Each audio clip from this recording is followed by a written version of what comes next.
ओम नमः शिवाय। सभी भक्तों को जय श्री राम। आज का विषय है कि ध्यान किस प्रकार किया जाए, ध्यान कैसे लगाएं ईश्वर में ताकि ध्यान हमारा सुचारू रूप से लग सके, ध्यान पूर्ण रूप से लग सके। इसके लिए हमें क्या करना चाहिए, तो इसके लिए मैं आपको बताऊं। सर्वप्रथम तो ध्यान में मस्त रहें, ईश्वर के ध्यान में मस्त रहें। और जहां पर ध्यान लगाया जाता है वहां पर तो ध्यान स्वाभाविक ही लग जाता है। आपने देखा भी होगा कि लोग मंदिरों में जाते हैं, ऐसे तीर्थ स्थानों पर जाते हैं जहां पर लोग पूजा पाठ करते हैं। पूजा पाठ यानी कि तीर्थ स्थानों में या फिर ऐसी जगह जैसे मंदिरों में या जलाशय के पास या गंगा के किनारे, तो वो इसीलिए जाते हैं क्योंकि वहां पर ध्यान ज़्यादा लगाया जाता है। जब वहां पर ध्यान ज़्यादा लगाया जाता है तो उस स्थान पर ध्यान लगना स्वाभाविक ही है, स्वाभाविक रूप से लग जाता है। इसीलिए लोग उस जगह पर ध्यान लगाने जाते हैं, यही उसका कारण होता है। बात भी सही है। साथ ही मैं आपसे ये बात और भी कहूंगा कि आप धार्मिक वीडियो को पूरी नहीं देखते हो। मेरा आपसे निवेदन है कि ज्ञान की बातें पूरी देखा करो, क्योंकि ये सत्संग है। आप जो सत्संग में जाते हो ये सत्संग ही है, जो यूट्यूब के माध्यम से मैं आप तक पहुंचा रहा हूं, ये एक सत्संग ही है। सत्य की चर्चा जब की जाती है, ईश्वर की चर्चा जब की जाती है, तो वह सत्संग ही कहलाता है, ये सत्संग ही है।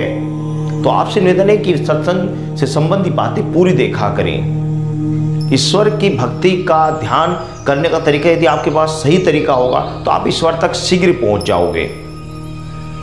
तो तीर्थ स्थानों पर ध्यान करने का यही महत्व होता है, इसीलिए तीर्थ स्थानों पर ध्यान किया जाता है।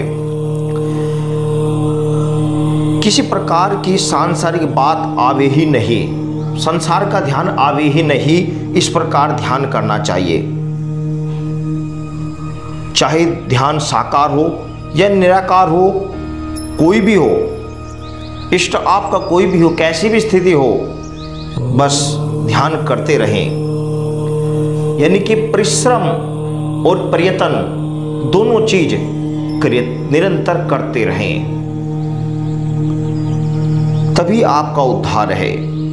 योग शास्त्र में कहा गया कि चिंत में खूब वैराग्य उपरती रहे।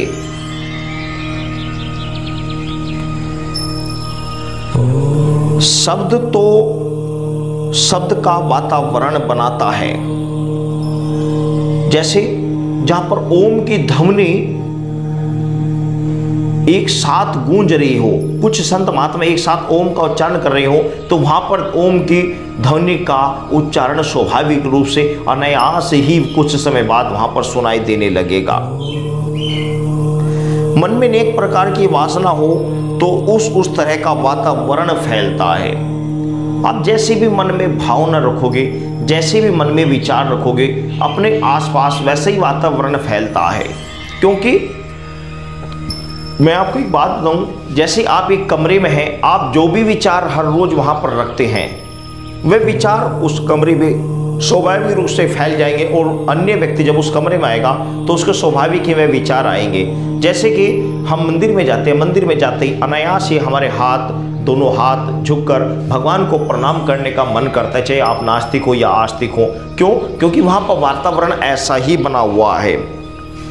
उस वातावरण में ऐसी पॉजिटिव एनर्जी है कि मन अपने आप ही उस ओर खिंचा चला जाता है।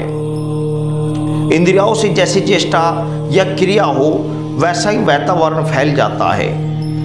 कामी से काम का वातावरण फैलता है और भोगी से भोग का। जो आलसी व्यक्ति होता है उसके आसपास आलस के शुक्राणु ही फैलते रहते हैं।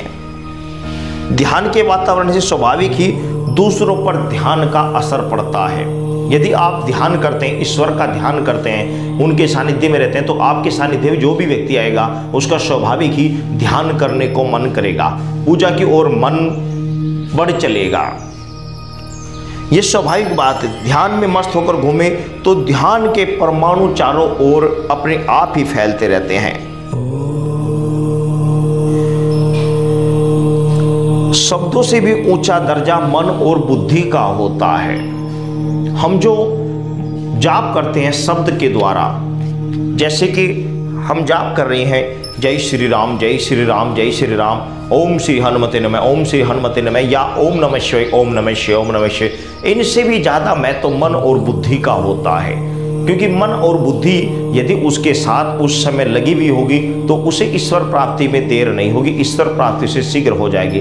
परंतु यदि वह केवल और केवल शब्द यानी मन से या बातों से ही उसका ध्यान कर रहा हो तो उसे ईश्वर की प्राप्ति होना इतनी जल्दी सुलभ नहीं हो पाता, क्योंकि शब्द के साथ साथ यानी मन और बुद्धि का भी समावेश हो तो ईश्वर की प्राप्ति शीघ्र से शीघ्र हो जाती है।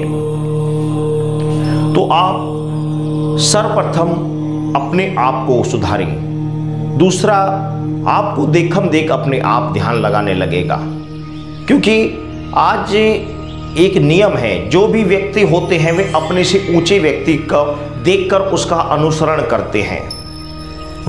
हर लाइन में यही बात होती है, चाहे वो भक्ति संबंधी हो या टेक्नोलॉजी संबंधी हो या किसी भी प्रकार की कोई भी लाइन हो, वो सभी व्यक्ति अपने से ऊंचे स्तर के व्यक्ति को देखकर उसके पद चिन्हों पर चलने की कोशिश करते हैं। परंतु यदि जो ज्ञान देने वाले हैं वो ही कुकर्म करेंगे या गलत विचार रखेंगे तो व्यक्ति देखेंगे कि जब इसने कर लिया तो हमें करने में क्या आपत्ति है। इसलिए सर्वप्रथम स्वयं को सुधारना बहुत जरूरी है, सर्वप्रथम अपने अंदर स्फूर्णता रखनी बहुत जरूरी है। ईश्वर का निरंतर ध्यान करते रहें, चाहे दुख मिले चाहे सुख मिले।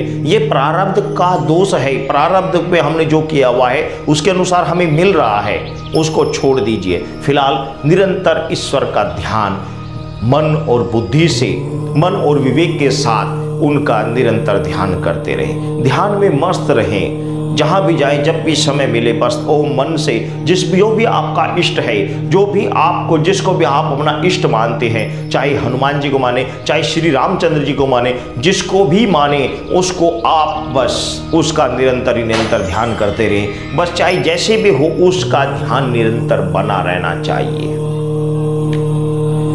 जब आपका निरंतर ध्यान बना रहेगा, हर छोटी बड़ी बात में आप उस ईश्वर को याद रखेंगे तो वह ईश्वर भी आपको याद रखेगा। हर समय हर दुख की घड़ी में आपके नाम लेते ही आपके साथ खड़ा होगा। भले ही आपको दिखाई ना दे कोई बात नहीं, आपको दिखाई नहीं देता है तो कोई बात नहीं, लेकिन वह पॉजिटिव एनर्जी सूक्ष्म रूप से अदृश्य रूप से आपके साथ हर समय आपके साथ आपकी रक्षा करेंगे। और मेरी ये बात वो समझ जाएंगे जो भक्त हैं, जो ईश्वर को सच्ची भावना से भजते हैं, वो मेरी बात को समझ जाएंगे कि मैं क्या कह रहा हूँ, क्योंकि उनके साथ ये घटनाएं निरंतर घटती रहती हैं। मैं वो बता रहा हूँ जो मेरे साथ होता है। तो आप ईश्वर के ध्यान में मस्त रहें, ईश्वर का ध्यान करें, जो भी आपका इष्ट हो उसका ध्यान करें। सभी भक्तों को जय श्री राम।